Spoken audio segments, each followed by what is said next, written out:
Ja ako lekár som sa oboznámil s BMR terapiou pred viac ako 10 rokmi. Bez jej užívania by som prakticky nedokázal byť bdelý viac ako 3 hodiny denne. Pacient počas aplikácie cíti iba slabé mravenčenie, prípadne mierne teplo. Zlepšenie mikrocirkulácie sa kyslík dostane ku všetkým bunkám nášho organizmu, vďaka čomu dokonalejšie funguje systém tvorby vlastnej energie. Týmto je zabezpečené optimálne fungovanie buniek.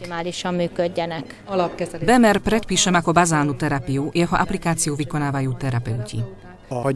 Účinok tradičných liečebných metód je často obmedzený, preto nás naozaj teší, ak môžeme niečím napomáhať k zlepšeniu zdravotného stavu pacientov. Kombináciou klasických medicínskych postupov a magnetoterapie dochádza k výraznému zlepšeniu zdravotného stavu pacienta.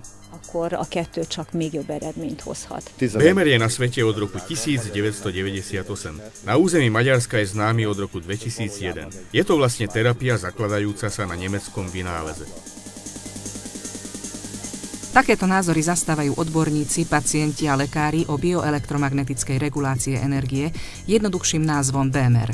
Inovované širokospektrálne možnosti terapie pomocou prístrojov starších generácií sa začali spoznávať a aplikovať u nás od začiatku roku 2000. Používali ju jednak v prevencii, na druhej strane ju aplikovali ako doplnkovú terapiu v liečebnom procese.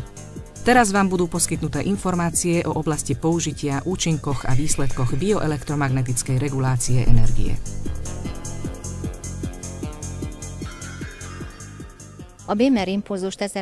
Impuls BMR bol vyvinutý profesorom Kafkom v roku 1998 v Nemecku.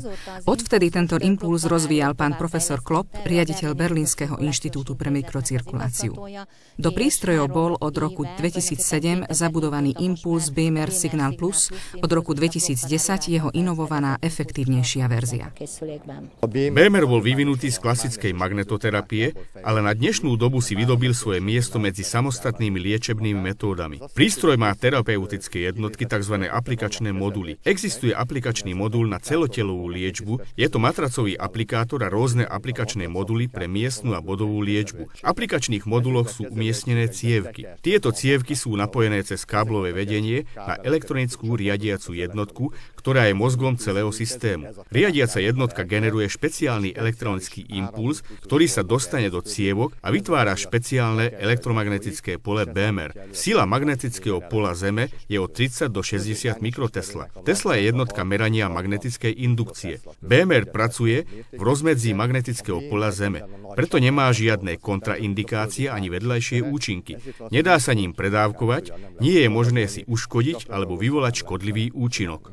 Najväčšiu časť, takmer 75% obehového systému ľudského organizmu tvorí mikrocirkulácia, ktorá je riadená autorytmickým pohybom stien ciev vazomocio. BMR terapia vplýva na autorytmický pohyb ciev, to znamená podporuje mikrocirkuláciu. Porucha mikrocirkulácie nastáva ako komplikácia po prekonaní viacerých ochorení a môže byť aj ich príčinou. Pomocou BMR terapie môžeme dosiahnuť vynikajúce výsledky práve pri týchto nálezoch. 25 rokov trpím Bechterevovou chorobou, teda ankylotizujúcou spondylitídou. Je to chronický zápal malých kĺbov medzi stavcami chrbtice, ktorý spôsobuje stuhnutie chrbta. V dôsledku toho som dostal infarkt, z čoho vzniklo ochorenie srdcového svalstva a porucha prekrvenia mozgu. Takže som sa v podstate dostal do určitej špirály. Pred rokom som ležal na reumatológii, kde ma vyšetrili a prišla jedna moja kolegyňa, ktorá počula o BMR terapii. Jej to pomohlo a odporúčala aj mne, aby som to vyskúšal. Tak som sa rozhodol vyskúšať a vďaka pravidelnému použitiu BMR prístroja som teraz v poriadku, čo pre mňa znamená novú kvalitu života v porovnaní s predchádzajúcim obdobím.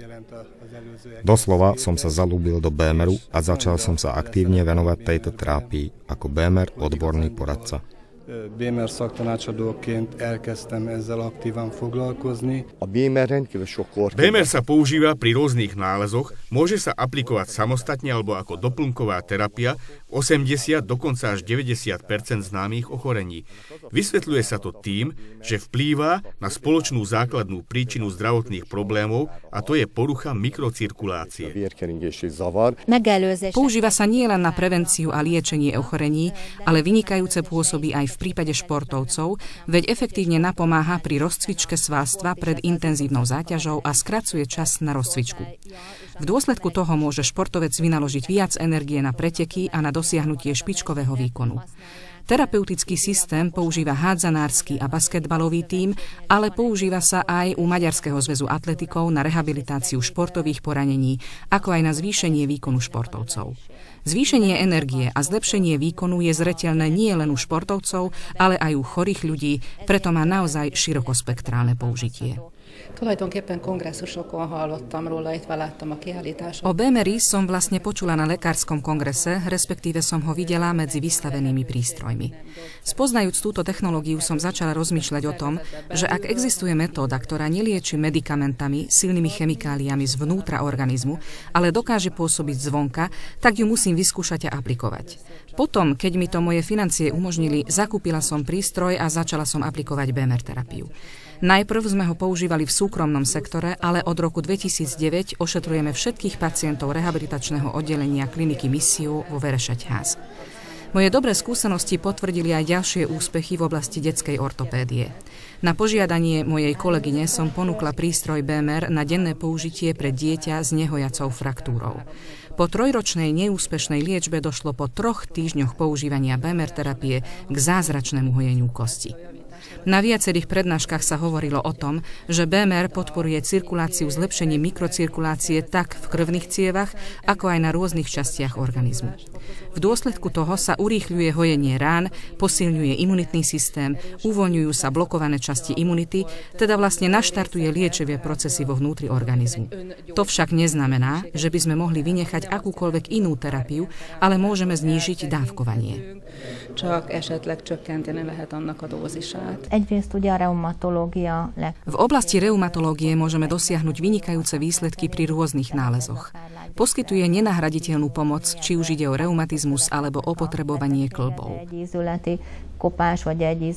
Okrem toho sa taktiež efektívne používa BMR pri rôznych typoch zúženia ciev, či už v dôsledku diabetického ochorenia, arteriosklerózy alebo vysokého krvného tlaku. Podobne sme dosiahli vynikajúce výsledky pri rehabilitácii po cievnej mozgovej príhode. Okrem toho existujú placebo kontrolované dvojitoslepé štúdie aj v oblasti ochorenia sklerózis multiplex. Vedecky je teda dokázané, že v dôsledku BMR terapie sa výrazne zlepšuje kvalita života chorých.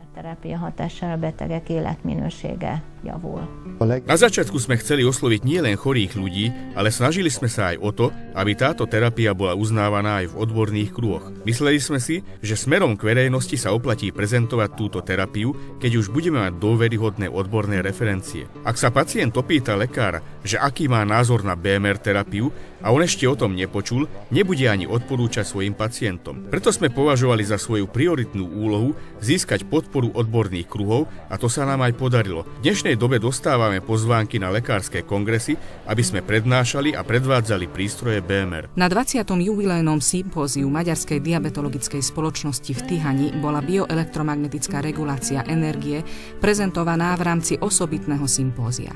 Lekári, ktorí aplikujú BMR aj v každodennej liečbe, prezentovali svoje skúsenosti a výsledky uplynulého obdobia.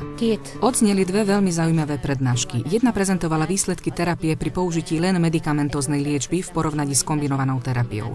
Bolo obdivuhodné, že v dôsledku BMR terapie došlo k výraznému predĺženiu vzdialenosti prejdenej chorými pacientami. Z druhej prednášky sme sa mohli dozvedieť výsledky aplikácie terapie u pacientov s ťažko hojacimi predkolennými vredmi. Dôsledkom BMR terapie sa začali postupne hojiť aj hlboké rany. K dosiahnutiu skutočného výsledku však treba pokračovať v liečbe 4 až 6 týždňov. Zapojili sme do skúmania 30 pacientov tak, že sme kombinovali BMR terapiu s tradičnou infúznou liečbou. Sledovali sme, či na začiatku aplikovaná BMR terapia alebo BMR vo všeobecnosti má výrazný vplyv na zníženie bolesti u pacientov trpiacich zúžením ciev a na zlepšenie ich celkového zdravotného stavu. Výsledky u všetkých pacientov boli signifikantné. BMR terapia výrazne napomáhala k zlepšeniu pohyblivosti pacientov. Pacienti dostali 16 BMR aplikácií a taktiež infúznu liečbu 2-krát denne, ktorá spôsobila ďalšie zlepšenie. Múlt évben találkoztam a BMR kezeléssel. S BMR-om som sa stretla v minulom roku. Starám sa o diabetických pacientov a pravdu povediac, jeden z nich ma informoval o tejto terapeutickej možnosti. On totiž klasickými lekárskymi metódami nedokázal ďalej napredovať v zlepšení svojho zdravotného stavu.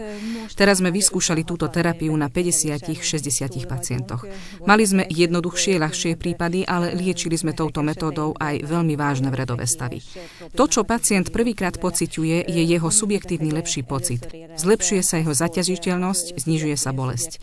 To samozrejme okamžite presvedčí chorého človeka, pomôže mu v tom, aby vytrval v ošetrení, až kým sa neukazujú aj zmeny, ktoré je možné hodnotiť aj z lekárskeho hľadiska.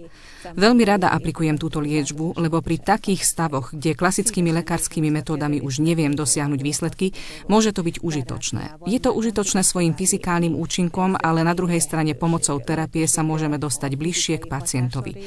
Vieme, že náš ľudský organizmus je mimoriadne zložitý.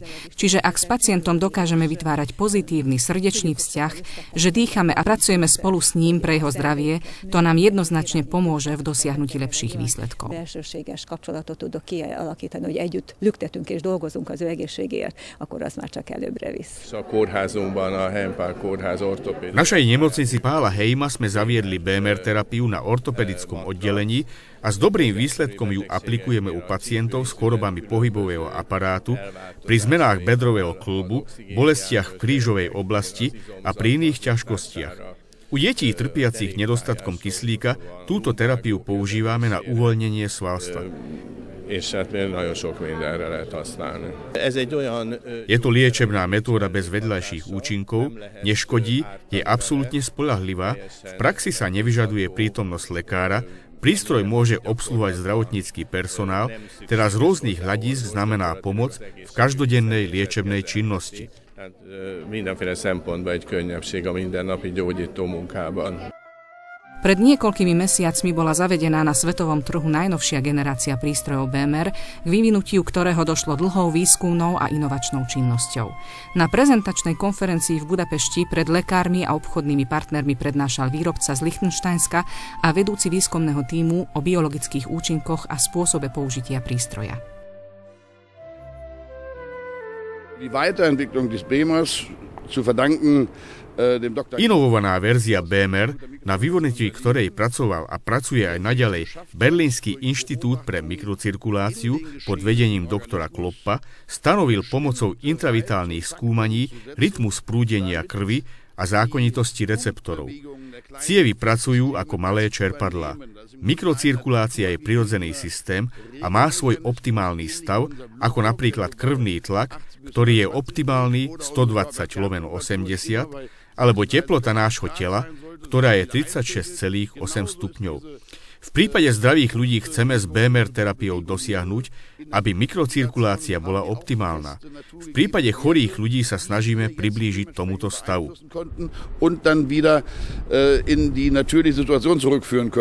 Wir brauchen im Grunde nur eine geringe mechanische Energie. Počas terapie musíme dostať do tela mechanickú energiu, ktorá má svoj biorytmus. Akú mechanickú energiu používame? Najprv sme mysleli na zvukovú vlnu, na ultrazvuk. Takýto impuls sa veľmi ľahko zobrazuje. Áno, veď organizmu je absolútne jedno, ako sa do neho táto energia vnáša. Môže to byť aj chemická energia, ktorú sprostredkujeme liekmi. Problém je však v tom, že takú nepoznáme. Nič iné nám teda neostáva ako fyzikálna energia a to je jej veľmi malé až nepatrné množstvo. Taká energia, ktorá by dokázala kopírovať tento biorytmus a nie je drahá. Vzhľadom k tomu, že sa vyžadovalo finančne efektívne riešenie, zobrali sme ako základ elektromagnetickú vlnu. pretože sa veľmi jednoducho moduluje a dokážeme s ňou vytvoriť frekvenčné spektrum. Museli sme vytvoriť energiu ku generovaniu elektromagnetického poľa. Je to jednoduché, lacné, to znamená, že musíme nájsť len ten špeciálny biorytmus.